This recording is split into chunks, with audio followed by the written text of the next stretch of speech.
Hi book friends, welcome back to my channel. My name is Kaylin and I hope you guys are doing so lovely.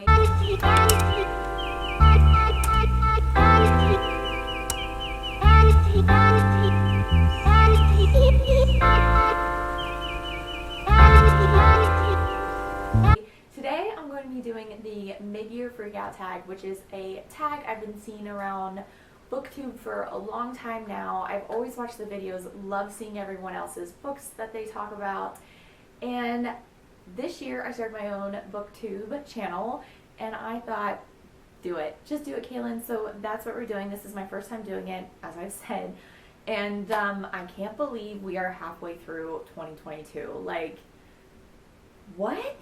I feel like since 2020 time has just flown by and I don't like it. It's going way too fast and I'm like, stop. But we're not going to get into that because I'll spiral. So let's just get into the tag before I spiral. I have all the questions here on my Notion. I've written them out. I've written my answers so I won't forget anything. First question is, what is the best book you've read so far in 2022?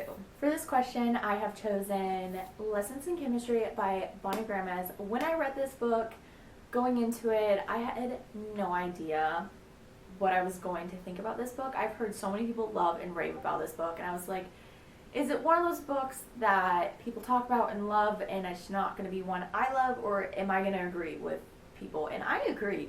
This book is fantastic. It made me feel very empowered to be a woman. If you don't know what this book is about, we follow Elizabeth Zolt, who is employed at Hastings Research, who is on an all-male research team, and it's in the 1960s, which we all know 1960s wasn't great for equality, and Hastings has those same views. They have very unscientific views on inequality, which gross, and except for one individual named Calvin Evans, I believe. Yeah, Calvin Evans. He is basically, you would call like the hot shot of the research team. He's won a Nobel Prize. Everyone comes to him for everything. His papers have been published several times. And then it kind of just jumps to Elizabeth later in life, who is now a single mother, and she has her own cooking show, which is called Supper at 6, I believe. And she's teaching women not only to cook, but to change the status quo, and I just love it. Reading this, I felt empowered, and I felt I can do anything, and women are badass. Like, I already knew that, but women are badass. We are badass. You are a badass. So, I love this book. Enough rambling. The characters are fantastic. I love this book. Next question is, best sequel you've read so far in 2022? Now, this year I've kind of been off my reading series games. Usually I'm pretty good at reading series. So I've actually only read one sequel, so this is the one I gotta choose.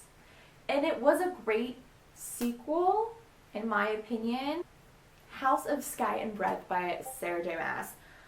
I loved this book. I love this world Sarah J. Maas has created. Crescent City is probably one of my favorite series by her.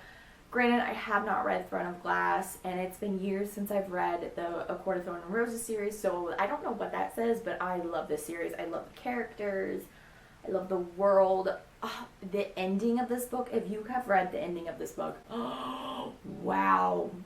So for that, I have to give it this, because it's also the only sequel I've read this year. Next question is, new release you haven't read yet, but want to. I have two in mind. One I have with me physically. The other one I have yet to buy, but I'm buying it very soon. The one I have with me is House Across the Lake by Riley Sager. Me and Mr. Riley Sager don't have the best relationship when it comes to his books. I've read one, hated it, haven't picked up another one of his books since then, but I know a lot of people love him and his books, so I wanted to give him another shot, and this just seems good. I mean, a murder or something weird happening in the house across from you on the lake. Hello. So I'm very excited. The other book I don't have yet, and that is Funny You Should Ask by Eliza Sussman, I believe. This has just been going around like crazy. I actually don't know what this book is about. I know someone said it was based off a Chris Evans interview, which, what? If that's true, I'm in. I love Chris Evans. But the cover alone, so good. So I can't really give you much of a summary. I'm sorry. But next question is most anticipated release for the second half of the year. And that is Carrie Soda is Back by Taylor Jenkins Reid. Taylor Jenkins Reid is actually one of my favorite authors, and I am so excited for this book. I believe we follow the tennis player that was featured in Malibu Rising, so very excited. I've pre-ordered the signed Waterstone edition. I'm so excited. And I don't know, every single one of Taylor Jenkins Reid's books I have absolutely adored, so I'm hoping this one is good. I have high hopes for it. If it fails, we're not going to talk about it. Next question is biggest surprise so far. That one I have chosen The People We Keep by Allison Larkin. So this book I went into having absolutely no idea what this book is about. Like literally no idea what this book is about. I've never really heard people talk about this book. And so it's been on my shelf since July of last year. And I chose it in one of my TBR videos that I have on TikTok. It was chosen and I was like, okay, and absolutely adored this book. I was pleasantly surprised about how much I actually really adored this book. This book has the found family trope, so if you love that, this is the book for you. There were some stunning quotes in this book.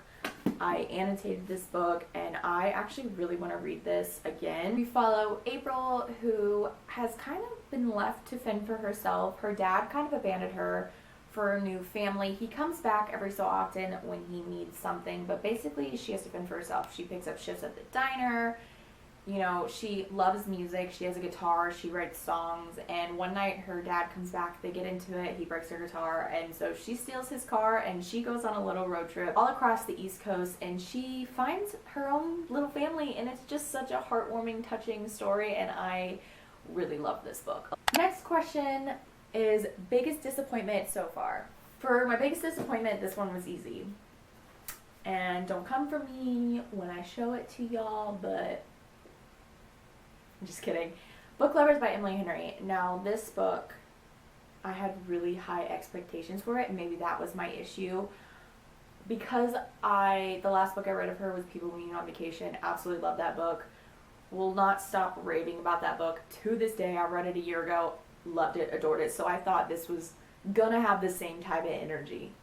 The same, like, I don't know, it was just gonna be amazing. And it just, in my opinion, it didn't feel like an Emily Henry book at all, and I don't know, it was just disappointing, not what I expected, so that's why it's in this category. Next question is favorite new author, debut, or new to you?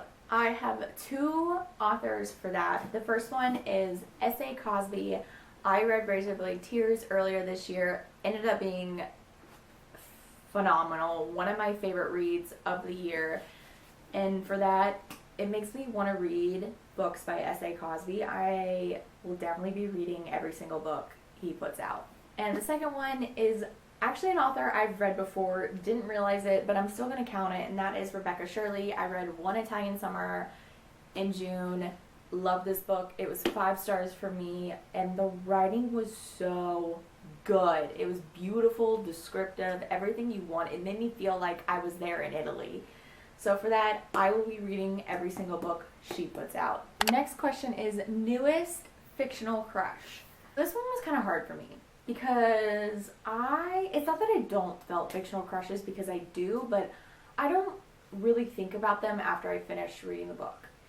So I was like, what characters? And I thought of 2 that came to my mind, and this just shows you how different my taste is when it comes to men. I know these are fictional, but let's just pretend. So the first one, that was kind of easy for me, and this one is part of a series. He's in a world, and when I first read the first book in this series 2 years ago, I didn't think anything of him, like, at all. This book, though, when he was in this book, I don't know what he was doing in this book, but it made me go, whoa, ooh. And that is Rune Dannon in the Crescent City world. Oh my god. You know, I was like, wow. And then the next one is Daniel from Part of Your World. He just seems like the perfect boyfriend. For one of his dates, he took her to a drive-in movie, like rented it out, and he put up fairy lights in the bed of his truck, and he had a charcuterie board, he had wine, he had blankets, he had pillows to make sure she was comfortable, and I was like, this is my perfect man. I don't know, he just, something about him, like the rugged farm boy, does stuff with his hands, know how to fix stuff. I'm like, say no more. But also he knows how to have cute dates, and he's nice and kind and romantic, and I'm just like, say no more. The next question is newest favorite character, and actually this character, I should say characters are very new to me, as in I literally just finished the first book a couple days ago, and I'm reading the second book in the trilogy, and that is all the characters in the Fireborn trilogy. I really like 4 characters from here, and that is Annie, Lee, Krisha, and Duck. They are dragon riders, and they're the best. They're such a cool group of characters, and I don't know, I really like them. I after I finished the first book, I thought about them, and then I picked up the second book, and I just was so happy to be back in their world. Next question is a book that made you cry. And I was looking at my bookshelves and my Goodreads of what I read this year. There are several books that made me cry, but I wanted a book that made me sob. So I chose this one because I sobbed for an hour after finishing this book, even though this is a reread. So I don't know if it counts, but I still read it this year again, so technically it counts. And that is The 7 Husbands of Evelyn Hugo. I adored this book, and it made me sob so many times, but after I finished this book, I legit cried for an hour. Next question is a book that made you happy. So for this question, I chose a book that was a reread, but I read it 10 years ago. And so that is Along for the Ride by Sarah Dessen. This just made me smile because it made me think of teenage me and how happy I would be to see where I am today, and that's why I chose this book. I mean, the story was great, and it did make me happy reading it. Like, the beach vibes was great, but I think just me reading it 10 years later, seeing where I am today and knowing that teenage Kaylin would be basically in awe of me today made me so happy. Next question is most beautiful book you've bought or received this year. Book a Night by Holly Black. This is the Waterstones edition.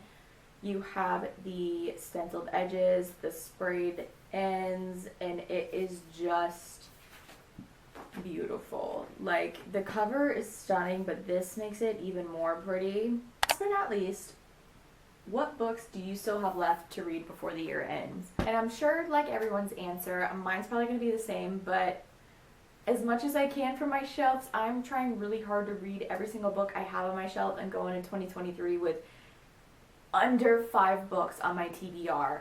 So, pretty much everything on my shelves. But, you know, we'll get to it.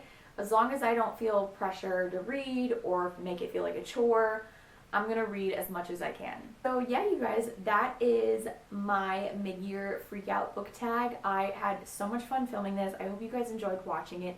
If you did, make sure to subscribe. I put out weekly reading vlogs every single Monday here on this channel at 4 o'clock Eastern Standard Time.